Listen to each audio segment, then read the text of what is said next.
নমস্কার বন্ধুরা, আমি নীলা আর আপনারা দেখছেন নেচার উইথ নীলা। বন্ধুরা, আজকে আমি চলে এসেছি বেলঘরিয়ার নিমতায় সঞ্জয়দার বাড়িতে। সঞ্জয়দা পেশায় একজন ব্যবসায়ী হলেও গাছপালার প্রতি টান কিন্তু তার ছোট থেকে। বহু কাজ এবং ব্যস্ততার মাঝখানেও তিনি গাছপালা করে যান।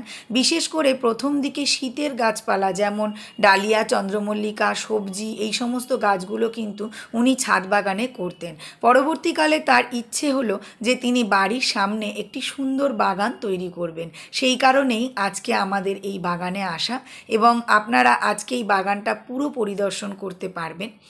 এই ভিডিওতে আজকে একটা চমক রয়েছে, সেটা হলো এই বাগানের রাতের দৃশ্যটা আপনাদেরকে দেখাবো। সেটা দেখলেও কিন্তু আপনারা খুবই খুশি হবেন। ভিডিওর প্রথমেই আপনাদের কাছ থেকে ক্ষমা চেয়ে নিচ্ছি আরও একটি কারণ ভিডিওটা যেহেতু পড়ন্ত বিকেলে হয়েছে তাই আলোর একটু অসুবিধা আপনাদের লাগতে পারে।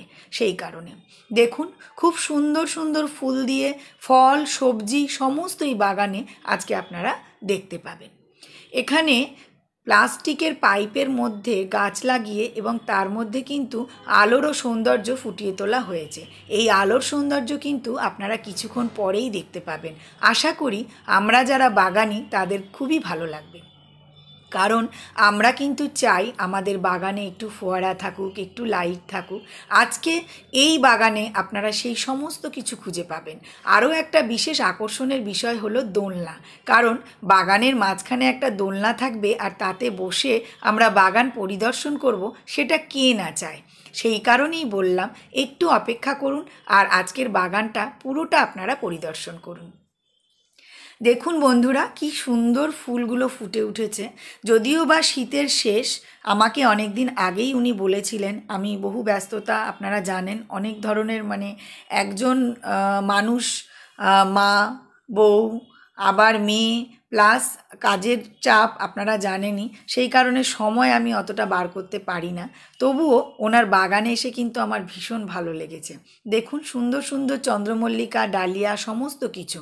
আরও একটা জিনিস দেখাই, এত সুন্দর গাছপালার মাঝখানেও কিন্তু লাউ গাছটাকে তিনি সুন্দরভাবে রেখেছেন। লাউ গাছটা নিজে থেকেই হয়েছিল, তিনি আর মায়ায় কাটতে পারেননি, তাই লাউও কিন্তু এতে হয়েছিল। রং বেরঙের ফুল এত সুন্দর দেখতে লাগছে এবং বাগানের পাঁচিলগুলোতে সুন্দর সুন্দর ঠাকুরের মূর্তি সাজিয়ে তাতে লাইট লাগানো হয়েছে। আরও একটা জিনিস আপনাদেরকে দেখাই, যেটা হলো স্টার ফুট বা কামরাঙ্গা।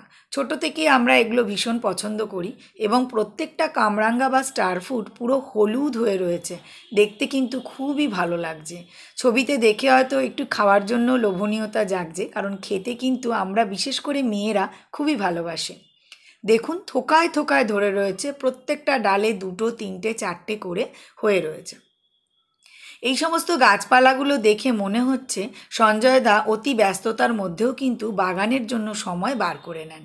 এখানে হয়েছে চেরি টমেটো। চেরি টমেটোগুলোও কিন্তু খুবই সুন্দর। বাগানে সব রকমের গাছ আছে, ফুল, ফল, সবজি সমস্ত কিছু। এখানে দেখুন কি সুন্দর বিশল্যকরণী গাছের মাঝখানে অরেঞ্জ কালারের গ্যাদা ফুটে উঠেছে, দেখতে কিন্তু অপূর্ব সুন্দর লাগছে।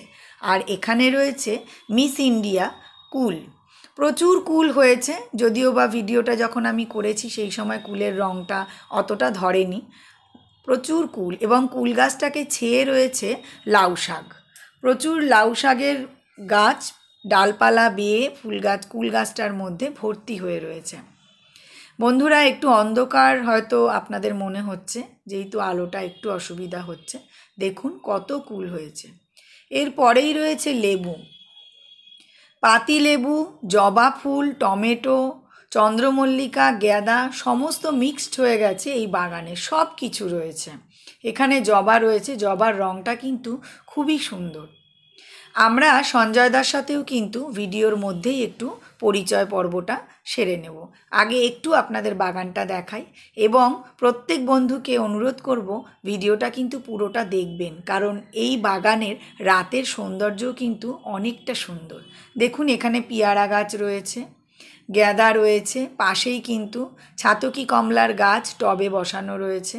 বিভিন্ন ধরনের গাছ দিয়ে বাগানটা তিনি সাজিয়েছেন এবং বাগানের মধ্যিখানে কিন্তু রয়েছে একটা জলের ব্যবস্থা, সেই জলের মাঝখান দিয়ে চলে গেছে অ্যাকোরিয়ামের একটি ঘর, যেখানে প্রচুর রং বেরঙের মাছও রয়েছে, সেটা আপনাদেরকে দেখাবো। বন্ধুরা, এখন আপনারা দেখতে পাচ্ছেন সেই বাগানেরই রাতের দৃশ্য। কি সুন্দর লাগছে, আপনারা দেখুন। আমার তো সামনে থেকে দেখে দারুণ সুন্দর লাগছে। দেখুন, মাঝখানে কিন্তু প্রচুর স্ট্যান্ড দিয়ে লাইট জ্বলছে এবং তাতে গাছও রাখা রয়েছে এবং একটা সুন্দর ফোয়ারা। এই ফোয়ারাটা কিন্তু শুধু মাঝখানেই নেই, বাগানের চারিধার দিয়ে কিন্তু এই ফোয়ারা রয়েছে। আপনাদেরকে পুরো বাগানটা আমি ঘুরে ঘুরে দেখাবো এবং তার মধ্যেই মাঝখানে যে অ্যাকোরিয়ামটা রয়েছে তাতে কিন্তু রং বেরঙের মাছও রয়েছে, সেটাও আজকে আপনারা দেখতে পাবেন। আমি বহুকাল হলো বাগান পরিদর্শন অতটা করা হয় না, তাই অনেক দিন পরে আপনাদেরকে একটা বাগান পরিদর্শন করার ভিডিও আমি দিয়েছি। ভুল ত্রুটি যদি কিছু হয় তাহলে আমাকে ক্ষমা করে দেবেন। এবং দেখুন, খুবই সুন্দর সুন্দর দৃশ্য। এখানে সাইড দিয়ে কিছু ফোয়ারা রাখা হয়েছে, যেগুলো গরমকালের জন্য কিন্তু খুবই ভালো, কারণ গরমকালে এই সমস্ত ফোয়ারাগুলো একসাথে চালিয়ে দিলে তখন কিন্তু গাছগুলোর ভীষণ আরাম হবে, তারা কিন্তু পুরো স্নান করে যাবে। এখানে সুন্দর করে মাঝখানে একটা অ্যাকোরিয়াম করে জলের জায়গা করে চারিধার দিয়ে কিন্তু রাস্তা করা হয়েছে, যাতে পুরো বাগানটাকে সার্কেল করে ঘোরা যায়। এবং আপনারা জানেন মাঝখানে একটা আকর্ষণীয় দোলনাও রয়েছে। আমরা কিন্তু এবার আস্তে আস্তে সঞ্জয়দার সাথেও একটু পরিচয় পর্বটা সেরে নেব, কারণ সঞ্জয়দার সাথে অনেকক্ষণ হয়ে গেল আমাদের কোনো আলাপ হয়নি। বন্ধুরা, চলুন আমরা সঞ্জয়দার সাথে একটু কথা বলি। সঞ্জয় ঘোষ, বেলঘরিয়া, ঠিকানা বেলঘরিয়া। আচ্ছা, বলছি যে আপনার বাগানটা তো খুবই সুন্দর, দিনের বেলা থেকে রাত্রিবেলা আরও সুন্দর দেখতে লাগছে। তা এই বাগানে আমি কিছু স্ট্যান্ড দেখলাম, যেগুলোর ওপরে লাইট জ্বলছে এবং নিচে কিছু গাছ লাগিয়েছে। সেই স্ট্যান্ডগুলো মোটামুটি আনুমানিক কত খরচ পড়েছে যদি একটু বলেন, কারণ অনেক বাগানি বন্ধু আছেন যারা এগুলো করতে চায়, বা জলের যে ফোয়ারাগুলো করেছেন সেইগুলো। এই টবগুলো আমার পুরনো টব ছিল, যেগুলো গাছ বসানো। এগুলোকে আমি একটুখানি চিন্তা ভাবনা করে এগুলো বানিয়েছি। আর ওই যেগুলো মানে পাইপ টাইপের, ওগুলোকে কিনে নিয়ে আসতে হয়েছে। মোটামুটি খুব বেশি খরচা না, 1000-খানেক টাকা এক একটা খরচা এসে যাবে আপনার। আচ্ছা, আর জলের যে ফোয়ারাগুলো করেছেন? জলের ফোয়ারা করতে খরচা একটু আছে, মানে একটা মেশিন লাগে, তারপরে আপনার পাইপ লাইন আছে মোটামুটি লাখ-2 টাকা তো খরচা এসেই যাবে। আচ্ছা আচ্ছা আচ্ছা। আর কতদিন ধরে বাগান করছেন? আমি মোটামুটি 2 বছর করছি। 2 বছর ধরে করছেন? 2 বছরই এত সুন্দর একটা বাগান বানিয়ে দিয়েছেন? 2 বছরে করছি, কিন্তু এই বিষয়টা হচ্ছে যে এখানে মানে অতটা বোঝা যাচ্ছে না, কিন্তু এখানে বিভিন্ন জাতের গাছ আছে। মানে আমাদের দেশি এবং বিদেশি, এইটা নিয়ে প্রচুর ধরনের, যেটা আমার পক্ষেই সম্ভব না এতগুলো নাম বলা, কিন্তু প্রচুর ধরনের গাছ আছে এখানে। গাছ কি ছোটবেলা থেকেই ভালোবাসেন? ছোটবেলা আগে করতাম আমি ছাদ থেকে মাটিতে, মানে আগে ছাদে করতাম, ছাদ থেকে তারপর আমি এইখানে করেছি, মানে শখের বশেই করেছি আর কি। আর আপনার বাগানে যেমন ফলের গাছ দেখছি, তেমন শীতের যে ফ্লাওয়ারগুলো আছে, শীতের যে সিজন ফ্লাওয়ার, সেগুলো দেখলাম। আমার এমনি আগের থেকে বেশিরভাগ ফুলের গাছই ছিল, তারপরে ফলের গাছে চলে এসেছে। তারপরে তো কোনোটাই বাদ রাখেননি, মানে সবজি, লাউ, লঙ্কা, ওদিকে টমেটো দেখলাম। মানে মানে মানে দেশি বিদেশি সমন্বয় ঘটিয়ে দেওয়া হয়েছে বলতে। আচ্ছা আচ্ছা আচ্ছা, ধন্যবাদ আপনাকে এত সুন্দর একটা বাগান আমাদের সব বাগান প্রেমীদেরকে উপহার দেওয়ার জন্য। নমস্কার।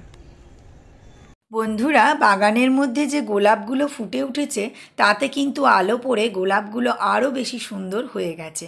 এবং আরও একটা জিনিস দেখাই, বাগানের মাঝখান দিয়ে একটা জলাশয়ের মতন তৈরি করা হয়েছে, তার শেষে রয়েছে একটা অ্যাকোরিয়াম, যেখানে লাল নীল মাছগুলো খেলা করছে। আপনাদেরকে অ্যাকোরিয়ামটা আমি একটু সামনে থেকেও দেখাবো, বেশ ভালো লাগছে। আর সবজি, ফুল, ফলের সাথে কিন্তু কিছু ইনডোর প্ল্যান্টও এখানে রয়েছে। অ্যাকোরিয়ামের যে ঘরটা রয়েছে তার চারিদিক দিয়ে কিন্তু ইনডোর প্ল্যান্ট দিয়েও সাজানো রয়েছে। এই দেখুন, ভেতরে ছোট্ট ছোট্ট মাছেরা কিন্তু খেলা করছে। অনেক দিন পর একটা বাগান পরিদর্শন করলাম। দিনের এবং রাতের দুই দৃশ্য দেখেই কিন্তু বেশ ভালো লাগলো। আশা করি আপনাদেরও খুব ভালো লেগেছে এই ভিডিওটা। বন্ধুরা, আপনাদের প্রত্যেককেই অনেক ধন্যবাদ আমার এই ভিডিওটা দেখার জন্য, এবং প্রত্যেকেই বেশি বেশি করে গাছ লাগান, সুন্দর করে আপনাদের বাগান সাজিয়ে রাখুন, সুস্থ থাকুন, ভালো থাকুন এবং আনন্দে থাকুন। নমস্কার।